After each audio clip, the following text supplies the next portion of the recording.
continuamos aquí en este espacio Levántate New York. Para nosotros es un privilegio en esta mañana del día de hoy contar con un hombre que ha sido reconocido como uno de los políticos más influyentes aquí en Nueva York, en los Estados Unidos. Y buenos días, good morning. Welcome to Levántate New York. Buenos días. Hoy vamos a estar, buenos días. Hoy estaremos asistidos por Joanna, quien es su asistente, y contamos con la presencia del senador Robert Jackson. Buenos días al espacio, buenos días, ¿cómo estás? Bienvenida, Joanna. Gracias. Para nosotros es un privilegio que esté aquí con nosotros el día de hoy. El honor es de nosotros. Me gustaría, y para iniciar esto, ¿cuál es la proyección que hace el senador Robert Jackson sobre el Partido Demócrata rumbo a este proceso eleccionario? ¿Cómo lo visualiza? ¿Cómo ve? So what do you visualize your trajectory, your path forward, and what's going on electorally as a Democrat in the elections that are coming up?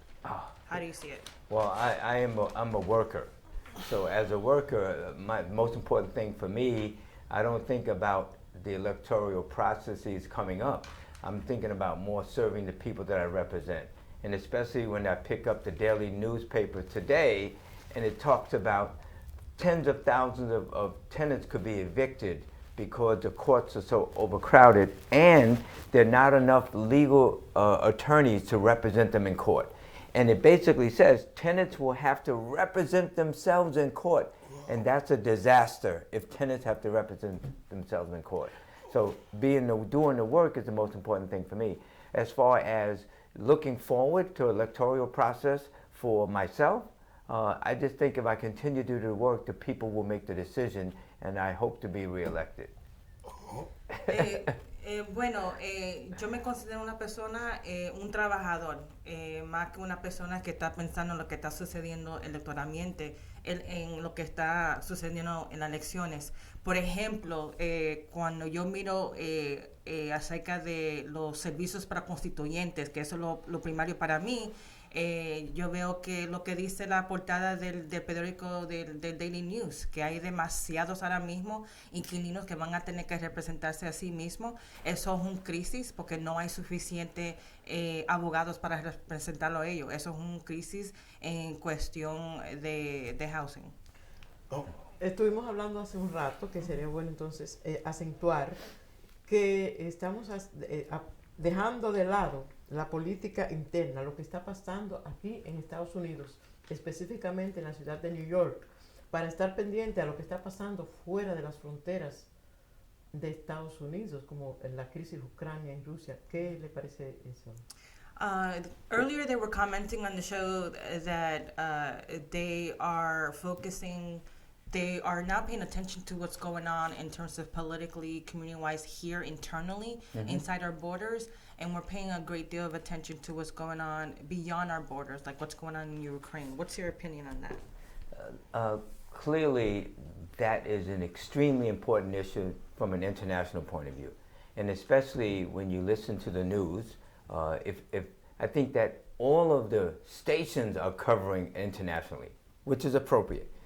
Because obviously the impact that has on us as far as our gas prices and everything else, that's so important. I'm more concerned about the threats being made that the United States should not be sending certain type of weapons to Ukraine and basically Russians trying to intimidate the USA. The bottom line is that as part of NATO, they're going to have to be able to stick together. And as you may know, that if there's one attack on any member of NATO, it's like being attacked yourself. So the understanding is that you must be able to be united in defending against the NATO agreement.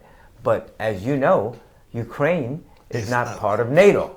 And that has been the major issue that Russia supposedly says that, they want a commitment. They will not join NATO. So that's what it is. The bottom line is that thousands and thousands of people being killed, and even the report of, and I believe some of the reports, that they're using gas in order to, chemical weapons in order to bomb Ukraine, which is not the best. So.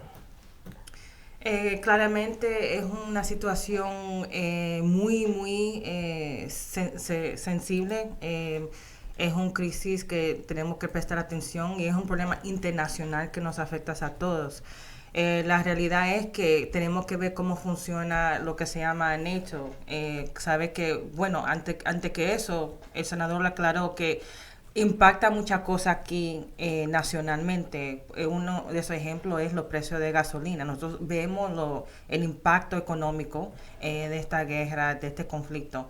Pero como funciona NATO, es que NATO dice que uno tiene que actuar con unidad. O sea, si tú impactas a uno de los miembros de NATO, entonces cómo impactar a todos.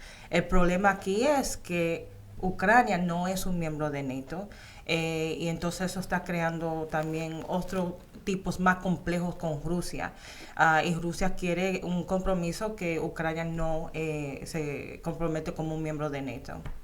Pero la verdad es que hay miles y miles de personas que están impactadas y él está muy preocupado porque escuchó recientemente que Rusia está usando armas químicas en contra los residentes de Ucrania. Senator Jackson, welcome to Levántate New York. Thank you. En inglés. Okay. We are living in the city of New York. And by far we are the richest city, not only in the United States, on earth. Disculpa, Oscar, pregúntale a Joana, para que Joana le pregunte. No, yo le estoy preguntando a él en inglés. Sí, por eso digo, pero que te dirijas a Joana. En español. Ajá. Ok. That's okay. I have to. Okay. Go with the flow. Okay, go with the flow. Ok. ¿Cuáles son las causas de la crisis de vivienda en la ciudad de New York, siendo New York la ciudad más rica, no solamente de los Estados Unidos y posiblemente la más rica del mundo? ¿Cómo es posible que New York no pueda proveer affordable housing? Yo ni sé cómo llamarlo. Vivienda asequible. La vivienda asequible a su ciudadanía en la ciudad de New York. How is it, especially with the crisis that you spoke about, how is it that New York City is considered one of the richest cities, maybe even in the world, and yet we have this housing crisis where so many people are scrambling to, stay in place?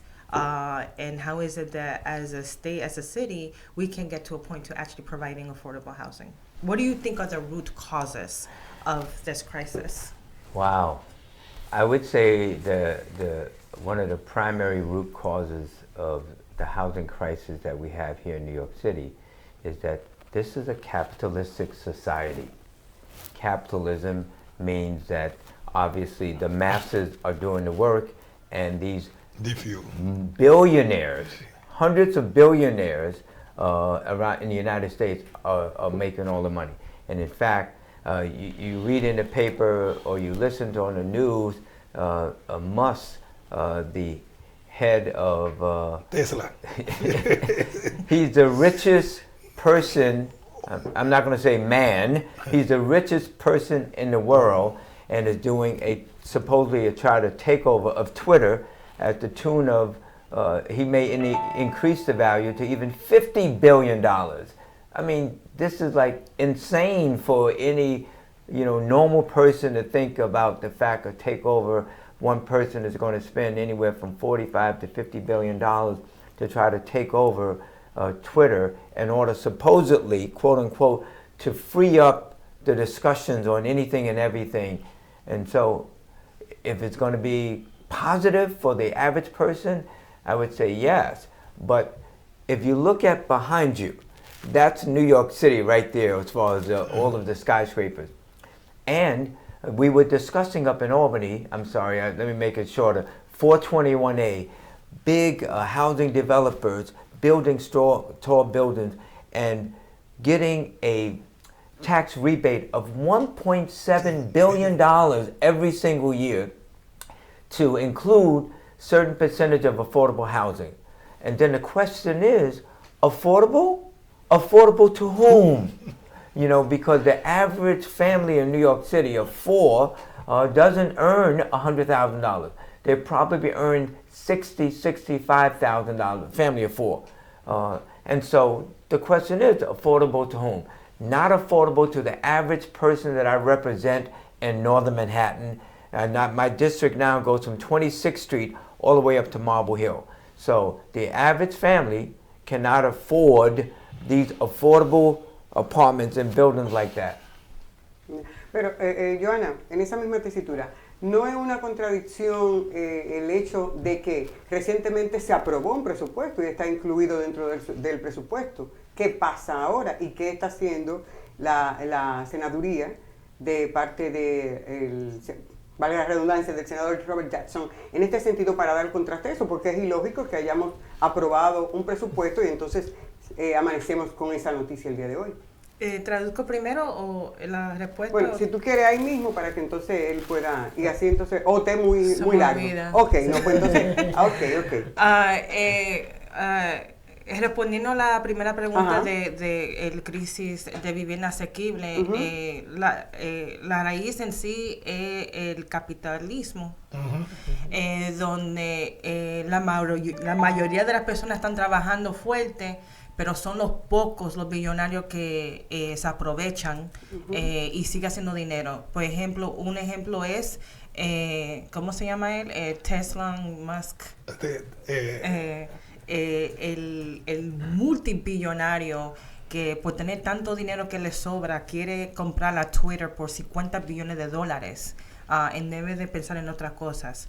Entonces, también habló el senador de que en el presupuesto recientemente los bienes raíces, los developers, querían empujar un programa que se llama 421A, y lo que ellos querían convencerle a la legislatura que deben renovar, porque ya el programa existe, pero se va a expirar ahora al final de junio, que deben renovar el programa 421A para ellos recibir incentivos de taxas, o sea, impuestos donde no tienen que pagar mucho impuesto. Eso es más dinero en el bolsillo de ellos, y en cambio le dan a la ciudad de Nueva York un porcentaje pequeño de vivienda asequible. Ahora, de ese pequeño porcentaje, aunque vamos a decir 100 apartamentos de lujos, 10 que son vivienda asequible en cambio en ese programa, pero el senador dice, ¿asequible a quién?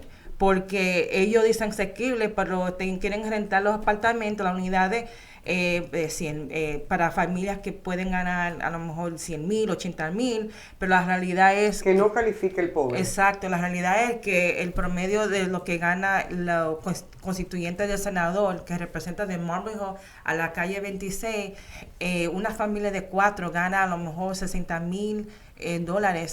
Uno sube un para arriba para Enwood, es 38 a 40,000 dólares una familia de 4.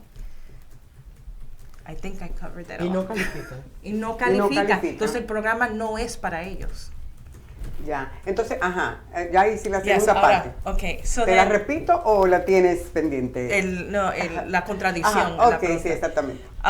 So as a follow-up to that question, Sure. Then how is it that the legislature just wrapped up the budget? Because there seems to be a contradiction here, because the budget was wrapped up and here we wake up with this news of crisis. What is going on? What are we doing? And why is it that supposedly there's a lot of work being done, but we're still in this situation? Sure. I guess it's not as simple as everyone thinks it is, because obviously the budget that was just wrapped up was $220 billion, which is a lot of money. And in my opinion, the issues and concerns are a multitude. Obviously, affordability as far as housing, as far as utilities. Con Edison is going up all over the place. But we need to make sure that the people are being served. As far as the most important thing for me is the safety and security of the people that I represent. And so we hear about people being shot, people eating food with their family in the car, and other people are shooting, and little boy 12 years old was killed. It's too much gun violence. So safety and security is number one. If we cannot be safe in our community, we're in trouble as a society. So that's number one. And then obviously, besides our safety and security, everyone needs a home. No matter who you are, you need a home. And so affordable housing is extremely important in New York City, and then you know food insecurity and health care. These are the primary things that hold up a family's foundation. But the bottom line is that money has been allocated. Now it's implementing the budget. So when we go back to Albany on Monday, next Monday, we will start implementing the budget with the state of New York. Obviously, there's money for eviction services, but I don't think there's enough. I think that the community-based organizations like Bronx Legal Services, Harlem Legal Services, all of the legal services in Brooklyn and everywhere, they're going to need more money in order to hire more attorneys to represent people in court. In my opinion, because the variants are spreading even more so and people are being isolated, and New York is up over 10%, I do think that hopefully we may have to extend the eviction moratorium. And obviously that's not only up to us, that's up to the governor also. So that's to make a very specific situation. That's what has to be done. So obviously we're going back, and this is going to be taking this to the leader and saying we have to make sure this does not happen, because people will be homeless, and we don't want anyone to be homeless. And that's why, from a holistic point of view, making sure that our children receive the type of education so that they can find the type of career, employment, in order to best earn enough money to support themselves and their family. That's what's extremely important. And we have to have the strong work ethics in order to show our children that we have to work in school, get a good education, be willing to work with our hands and our minds in order to help support our family. Because just like so many people, even in my family, we send money abroad to family members, whether or not it's in East Africa, where my wife is from, or whether or not it's in Dominican Republic, whether or not it's Mexico. Billions of dollars are sent by us to our family members to help them. And that's what this is about. We must work together in order to make it happen.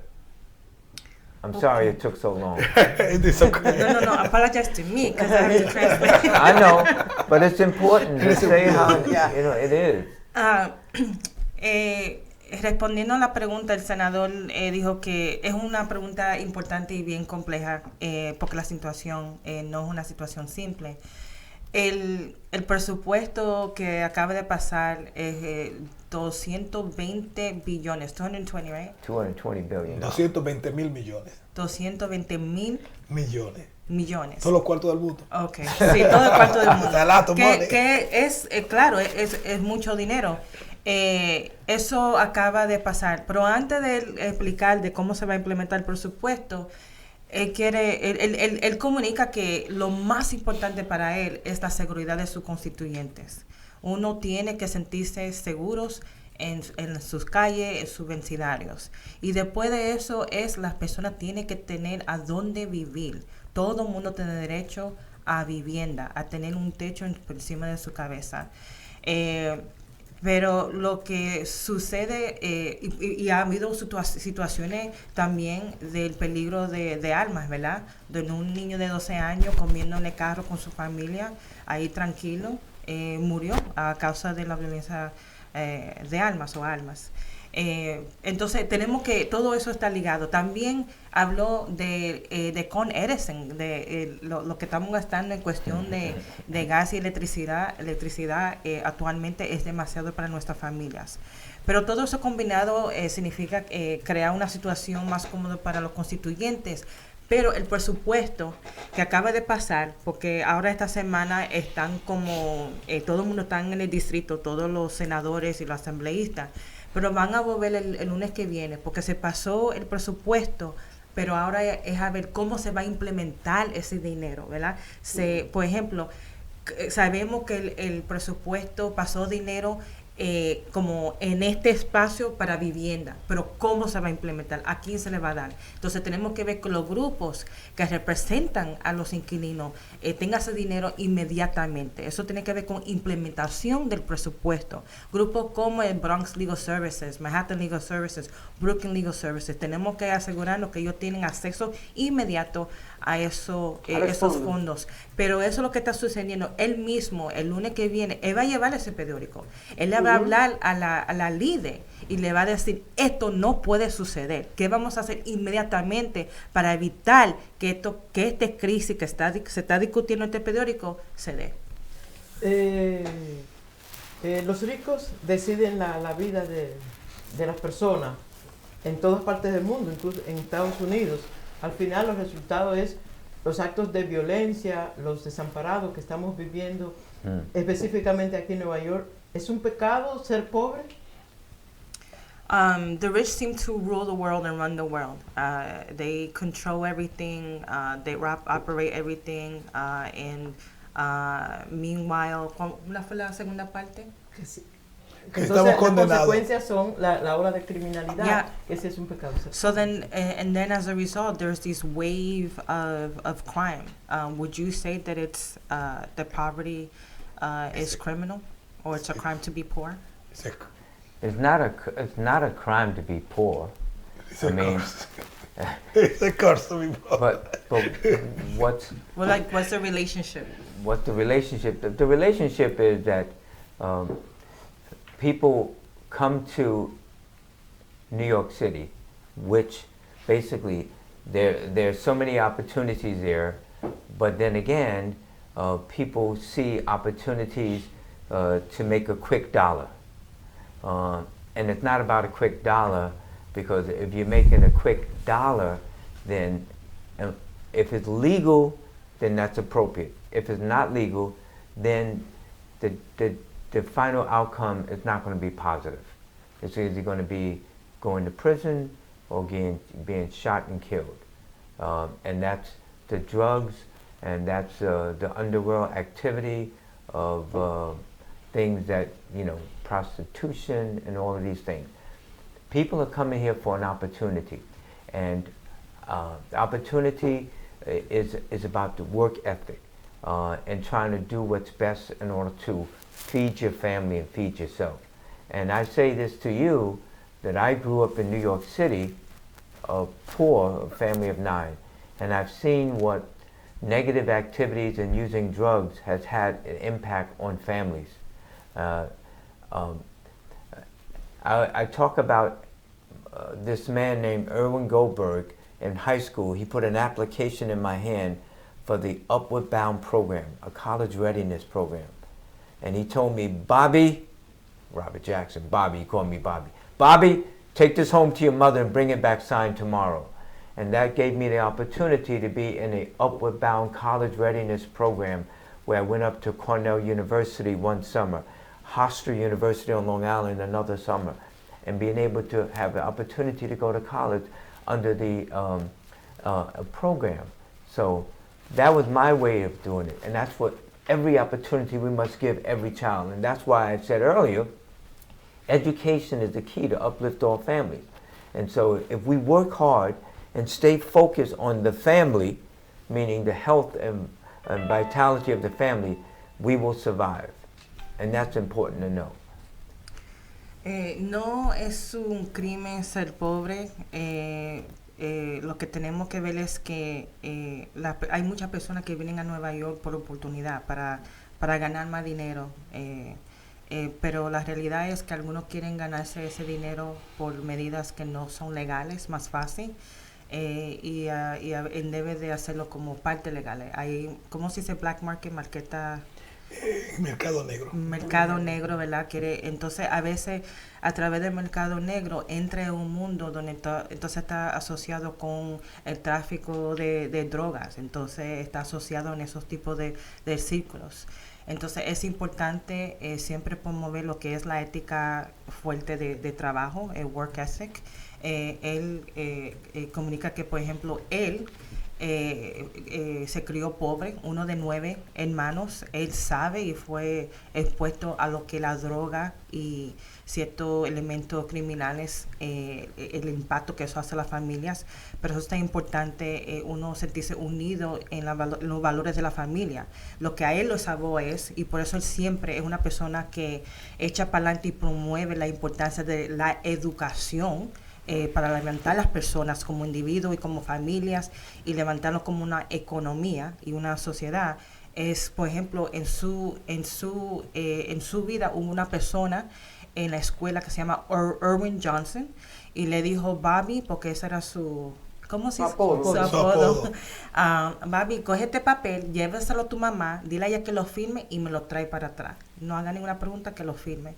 Entonces, por ese programa, por ese individuo que tomó interés en él como joven, él entonces pudo ir a diferentes universidades, como Cornell, como Hofstra, para ver el camino a levantarse a través de la educación. Eso fue el camino, la trayectoria de él. Eso fue para él lo que lo transformó fuera del nivel de pobreza, y por eso él siempre dice que la educación no es primordial para echar para adelante. Sin embargo, en esa misma I wanted to just finalize that. And so I met my wife in college, and we've raised 3 beautiful girls.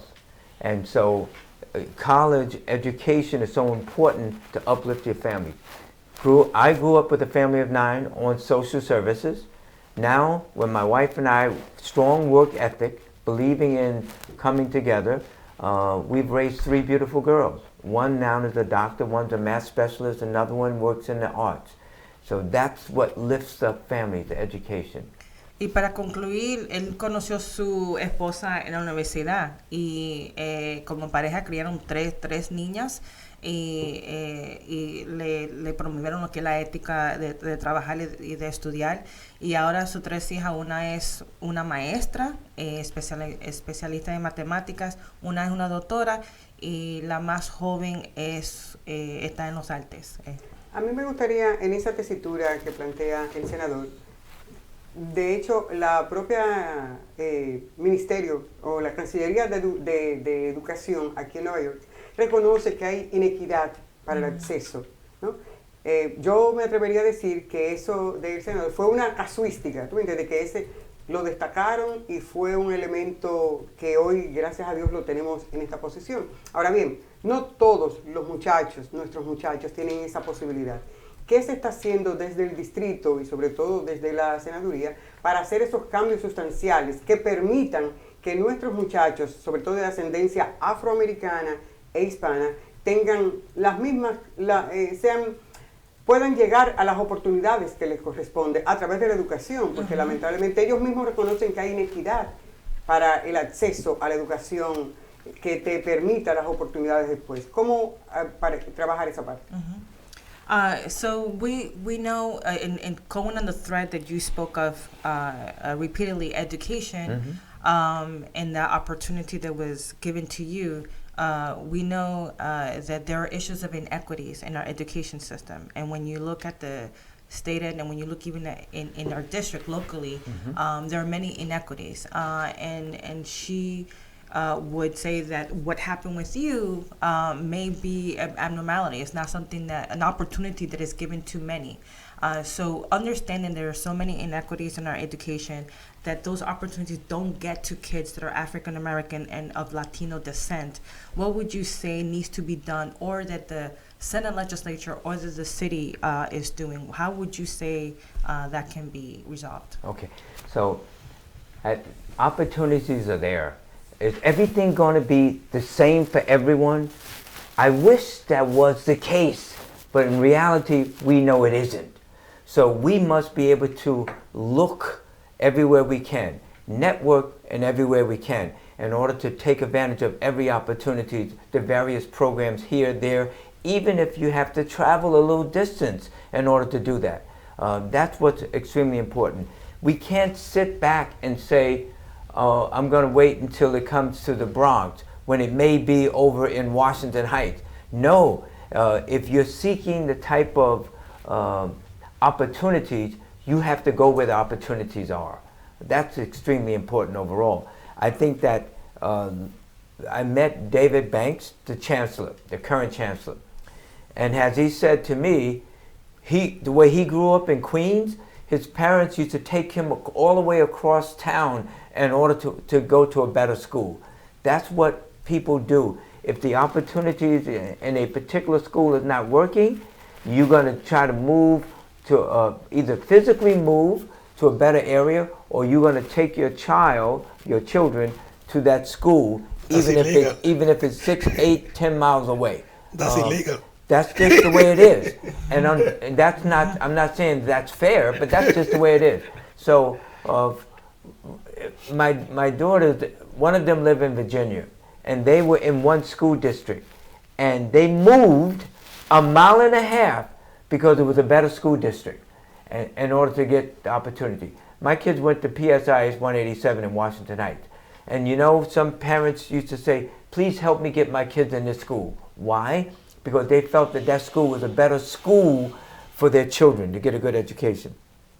And so some of them used to tell their children, if someone asked you, I asked this little child, "So where do you live at?" And he said, "Oh, my mother said I can't say where I live," because they did not live in the zone area of the school. But parents want the best for their children, and they're going to fight and also maybe say to a neighbor, "Can I use your address so that I can send my child to this school in this area because it's a better school?" We need to fix that.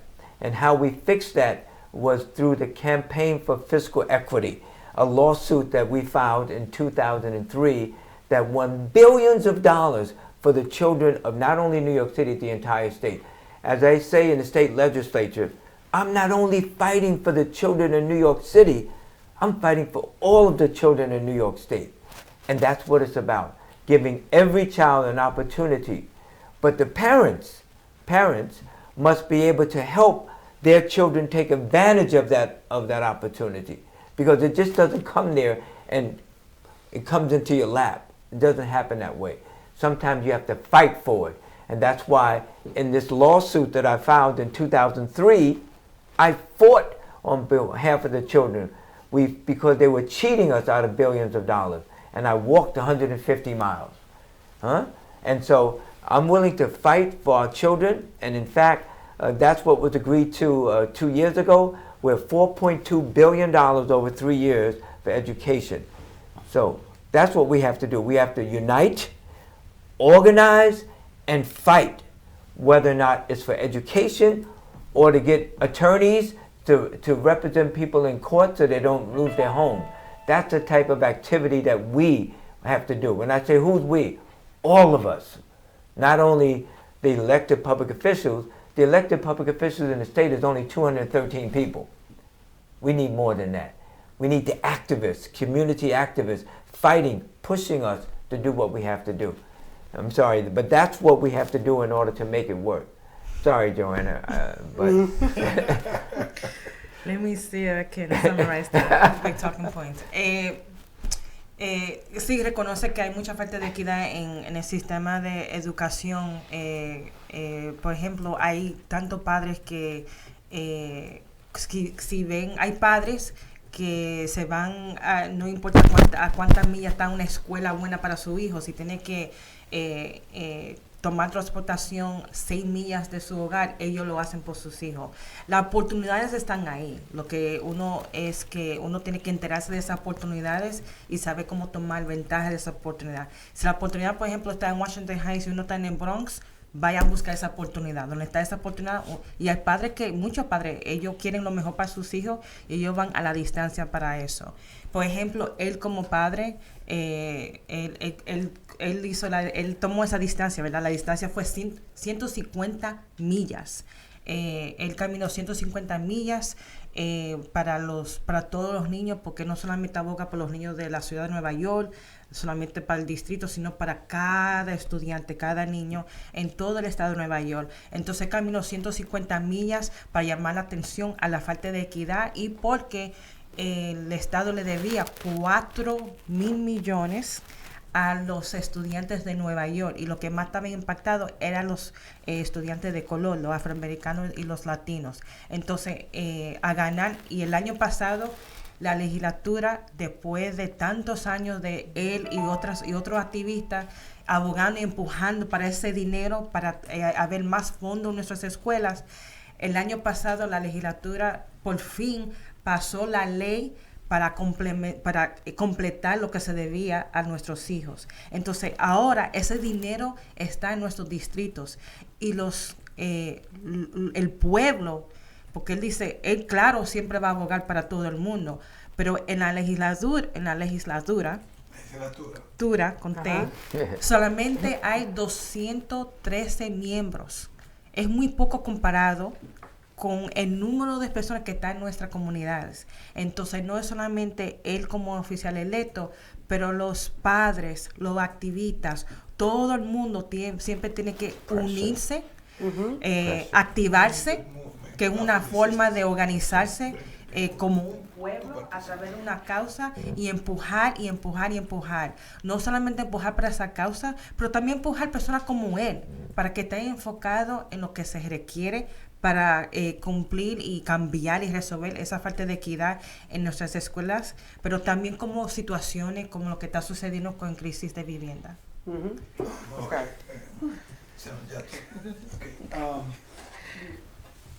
La ciudad de New York está en una profunda crisis, en todos los aspectos: salud, vivienda, criminalidad y todo el estilo. ¿Qué debemos hacer nosotros, tanto los líderes electos como los que tenemos en los micrófonos? Porque aparentemente, si nosotros no creamos un movimiento cívico como en los años 60, nosotros no vamos a vencer en esta cosa. ¿Qué debemos nosotros hacer para crear ese nivel de empuje, para crear un movimiento como se hubo en los 60 por la lucha de los derechos civiles? So New York City is in crisis on so many different levels. We're talking health, we're talking education, we're talking crime. And what is it that you think we need to do to get to the point where in the 60s there was a civil rights movement? What do we have to do to really activate that movement so that we don't revert, and so that we can address all these crises that New York City finds itself in? How do we push, as you say? Well, some of it has to do with the federal government, obviously. And in fact, you may have heard that President Biden talked about all of the taking executive orders and or trying to get legislation to deal with the ghost guns. And these are guns that people order through the mail and put together and cannot be traced. And so they're taking action at the federal level. But obviously you have people that believe in their rights to bear arms and to buy guns, and the Republicans are blocking that type of legislation. And in essence, New York City has some of the toughest gun laws in the country. New York City does. But guns find their way here. We must be able to elect people that's going to best represent us. And in my opinion, that happens at the federal level and at the state level and local level. And it's not a problem, in my opinion, at the local level, New York City. And now, quote unquote, now is not a problem at the state level. And you may say, what do you mean by that? Because the fact is that the leaders of both the New York State Assembly and New York State Senate are led by Democrats. Okay, so in essence, it's easier to pass legislation to safeguard our people in New York State when you have a democratically led legislature. And so that's what we have now. So we must be able to make that happen. But also, I just think that with respect to the issue of crime and everything like that, people say there's so much crime in New York City. There's so much crime everywhere. And if you pick up the paper, I haven't read it yet. There was an article that came out in a magazine that I get talking about Chicago. Yeah, and even in today's paper, teenagers were shot in down south and other places. There's so much violence, and we have to promote, and especially knowing that Easter was yesterday, and that you had three religions coming together at the same time, meaning Christians, meaning Jews, and Muslims coming together. And the Cardinal was on the news yesterday talking about peace and understanding of all people, that we all are not exactly the same, but we all are the same, meaning we all, and myself, my driver's license, I have a heart on my driver's license. And you know what that means, right? That if I'm brain dead, then please use my organs to help somebody else live. So we're all brothers and sisters, and we must be able to promote peace and unity of all people. And that's why we have some community refrigerators, and which basically the saying is, take what you need and give what you can. So as brothers and sisters, we must work together to make it happen. And that's what, at 3 levels of government, that's what has to happen. And right now, we're not in sync, and it may get worse after the electoral process. Okay. I'm sorry. Because it's not an easy solution. Because it's not an easy solution. Sí, no. Hazlo despacio, no importa. Gracias. Tenemos tiempo. Gracias. El problema empieza a nivel federal, porque estamos viendo, por ejemplo, si vamos a ver lo que está sucediendo con el crimen. ¿Es de armas o armas? De armas. Ahora mismo están lo que se llaman armas, los ghosts, de fantasmas, sí. Entonces, hay leyes que se deben pasar a nivel federal que no está sucediendo. Entonces, tenemos que siempre estar vigilando que la representación a nivel federal es adecuado, fuerte y que de verdad está reflejando lo que de verdad debe suceder en nuestra comunidad. Ahora mismo, por ahora, a nivel federal, porque tenemos mucha resistencia de los republicanos, estamos más o menos. Porque los demócratas están en control de la casa a nivel federal, pero los republicanos todavía son bastante y todavía son impedimentos al progreso. Entonces, a nivel estatal, estamos bien por ahora, porque, claro, la mayoría del liderazgo es demócrata. Y en el estado de Nueva York, nosotros tenemos una de las leyes más estrictas cuando tiene que haber desarmas. Pero, ¿cuál es el problema? Otra vez volvemos a lo que está sucediendo federalmente. Los estados cerca de nosotros, las leyes en cuestión del crimen de armas, del uso de armas, no es tan fuerte como de Nueva York. Entonces se transporta esas armas a nuestro estado. Entonces por eso todo está conectado. En la ciudad, en cuestión de local, estamos bien también. Pero todo nivel tiene que estar, como se dice, en sync, alineado, para entonces de verdad ver un progreso, y por eso tenemos que estar siempre vigilante a eso. I feel like I'm missing something. No, it was okay. I did it? Yeah, you did it. Okay, great. A mí me gustaría, yo sé que el señor Jackson ha realizado algunas acciones para la República Dominicana, muy especialmente al municipio de Jaina, en la República Dominicana. Me gustaría saber por qué elige a Jaina y también cuál es su valoración sobre los dominicanos que radicamos aquí en la ciudad de Nueva York. She would like to hear about your work specifically in the Dominican Republic, more specifically with Jaina, what that was about, share a little bit about what occurred there, and also what is your commitment with the interests of the Dominican community here? So as far as, let me just say what my commitment is. The Dominican community is part of my district. And if you look at my district of I represent approximately 320,000 constituents, about 52% of the district is Latinx, meaning the people who speak Spanish from all parts of the world, mainly from the Caribbean and South America.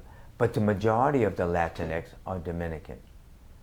These are my brothers and sisters. I'm an honorary Dominican as a result of the work that not me, but Health First was obviously an organization where the doctors, along with activists, along with elected public officials, went down to the Dominican Republic to deal with a crisis of lead exposure to children in Haina. And as you know, medical experts say that the lead contamination, especially in younger kids, damage their brain in the earlier years. And so I went as an elected public official, as a member of the city council representing Northern Manhattan, on a continuous basis to the Dominican Republic with Health First, with doctors examining children, taking care of their needs from a medical point of view, and just as an elected public official there to help out. And friends of a group that gave vitamins to pregnant mothers so that they can give birth to healthy children. And the bottom line is that a company that basically melted down batteries and took out the lead, and then the water would drain into the soil, and the poison of the lead was in there, so children was negatively impacted. The government of the Dominican Republic shut it down as a result of that. And they built a park there on behalf of the children of Haina. And that was a good thing. So that was very, very important, and I was involved with that. We used to take as many things that we can, from medical supplies, from crutches, wheelchairs, anything we can that give to the people in need. And so I was just very fortunate to be a part of a group that worked hard in order to make that little difference for hundreds and thousands of people in the Dominican Republic. And that's what we have to do, because I said before, we are all brothers and sisters. So if something happens in the Dominican Republic, we all have to come together. If something happens somewhere else, we all have to come together in order to help one another. And it's about unity in the community, and that's what's important. Primero quiere empezar con su compromiso a la comunidad dominicana. Su constituyente siempre han sido 50% o más latinos. De esos latinos, toditos son, casi todos vienen son caribeños, y de esos caribeños la mayoría son dominicanos. Entonces, para él los dominicanos son como sus hermanos. Incluso a él lo nombraron como un dominicano honrado, honorífico en Haina, por su trabajo en Haina. Él participó en muchos viajes humanitarios con médicos a través de un grupo que se llama todavía Health First, donde había doctores y también oficiales electos, y él, como electo oficial, se aseguró de resolver un problema de salud en Haina. Y lo que estaba sucediendo es que hubo una factoría de batería, una fábrica.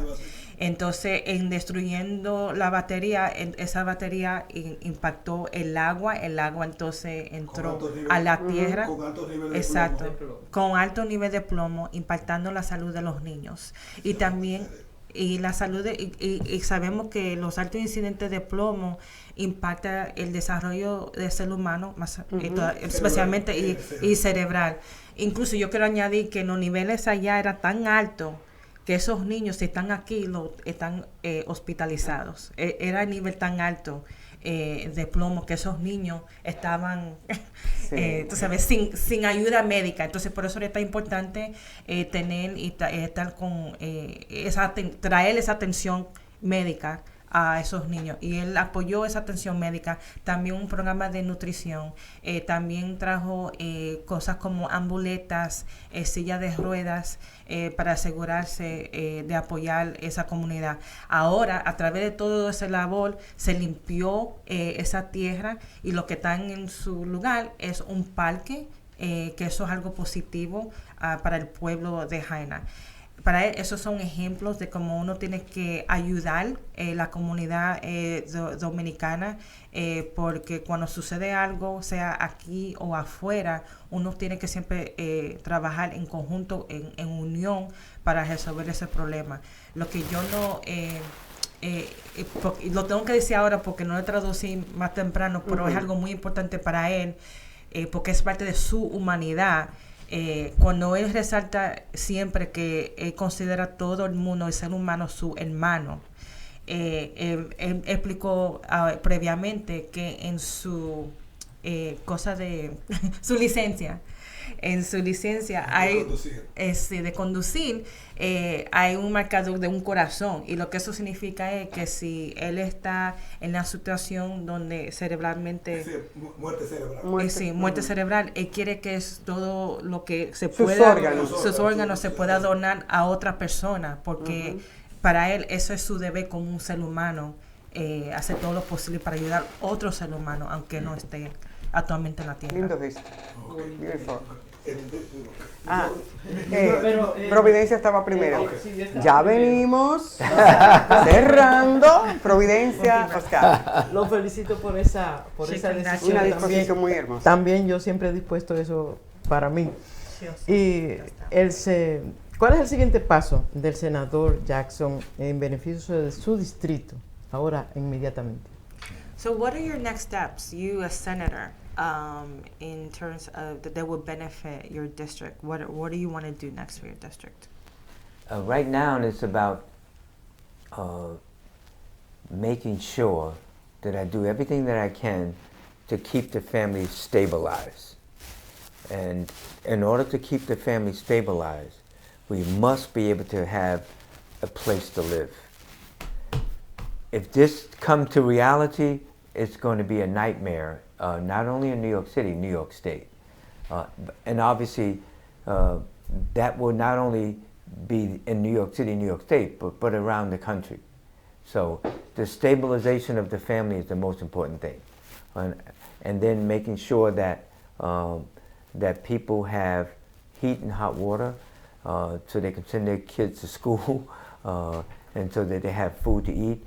That's the most important thing right now. The basic foundation, so that people get, once you know you have your home, and your kids are going to school, then you as a parent, a mother, a father, you can go to work, and understanding that.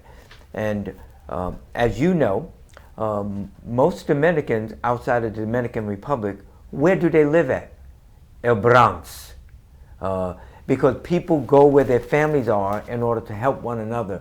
My two daughters live in Virginia, but they only live about a half an hour from each other, and they depend on each other in order to support one another, especially when you're sick or stuff like that. So the most important thing, as I indicated, is to stabilize the family, and if that's the case, then it's okay. People will work and do what they have to do in order to make sure that their kids have enough food to eat, they go to school to get a good education. As far as down the road for me, my primary concern is dealing with this New York State Senate. Some people say to me, why don't you run for Congress? I said, because I'm needed in the New York State Senate. That's where I'm needed at. The New York State Senate was controlled by Republicans, and now it's in the hands of Democrats. So what happened last year?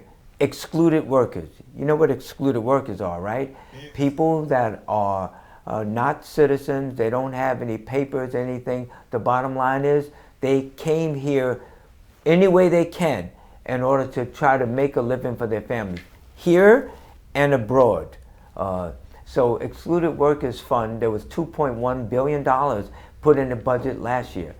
And so many people applied for that, it went just like that and left tens of thousands of people not being able to get part of that $2.1 billion. What did they go after this year? $3 billion, because the need was greater. And so that's what I talked about earlier, when activists are putting pressure on the state legislature and the city council to do what needs to be done in order to make sure that people can survive this pandemic, and so that people will be able to stay in their apartments and not be evicted. So stabilization of the family through the various sources is what's most important. And for me, staying in the New York State Senate to make sure that happens, that's my goal and objective. Su objetivo primordial es la estabilización de las familias. la familia cuando está establecida porque no tiene que preocuparse, por ejemplo, de desalojo, tienen su hogar y después tienen cómo mandar a sus niños a las escuelas, la educación de sus hijos y después tienen cómo comer y alimentar sus hijos. Cuando esas cosas entonces se están cumpliendo y está estabilizado, o sea, no están preocupados que se va a destabilizar, que se van a desalojar.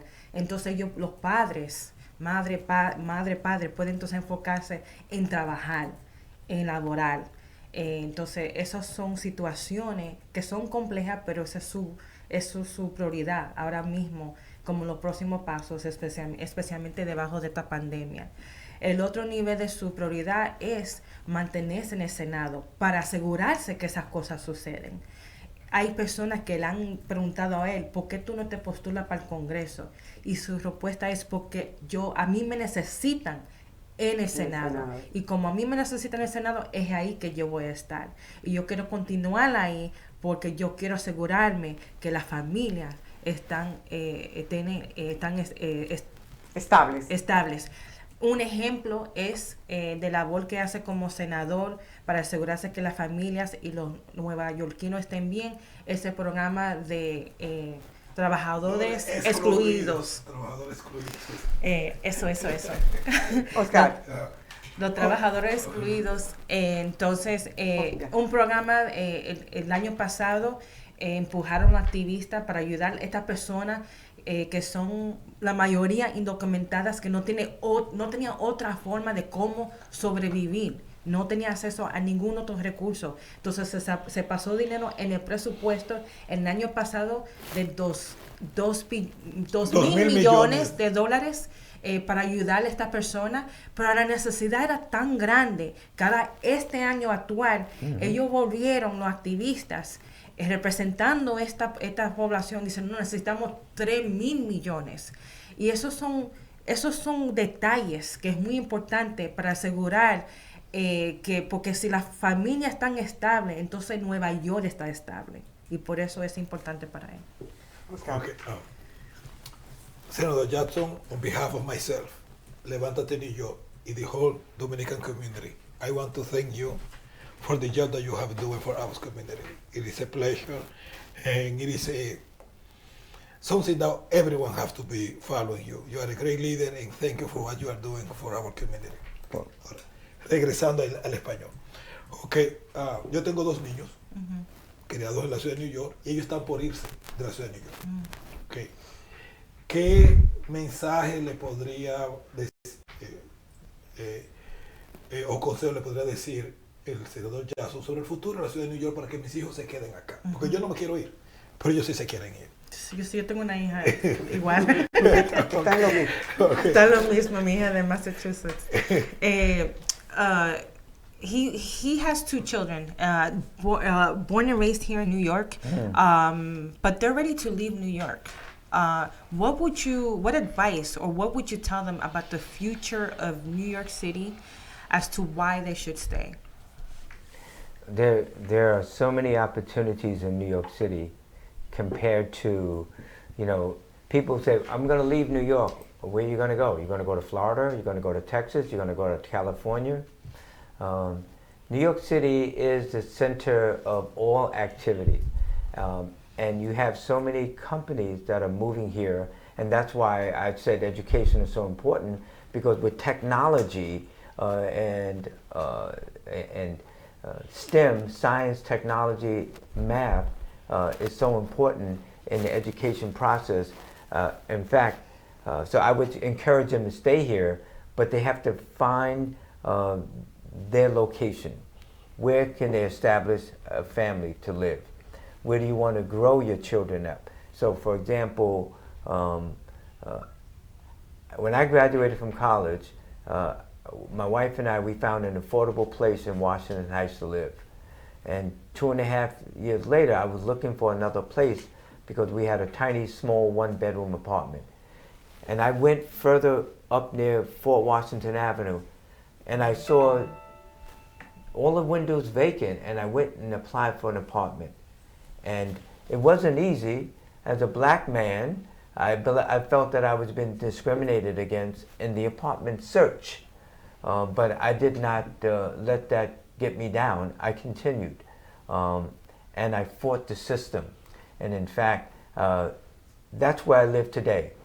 It's an apartment in a pre-war building, 2 bedrooms, 2 bathrooms, and I face Bennett Park. You think I'm going anywhere? No. I'm going to fight to try to make sure that it's safe and clean for everyone to live. So I think that people have to make choices. And obviously my choice is to stay in New York City and fight for people in New York City to make sure that 1, everyone has an affordable place to live. 2, all of our children have every opportunity for the best education. And number 3, as I said, network about what opportunities are out there as far as education, as far as housing, as far as schools are concerned, as far as employment are concerned, because obviously everything is right here in New York City. You just have to find it. You can't wait for it to come to you. You have to try to find it wherever it is and go and get it. And that's the type of, I guess, advocacy that we need in everyone in order to make New York the type of city that everyone should want to live in. Okay, but, exacto.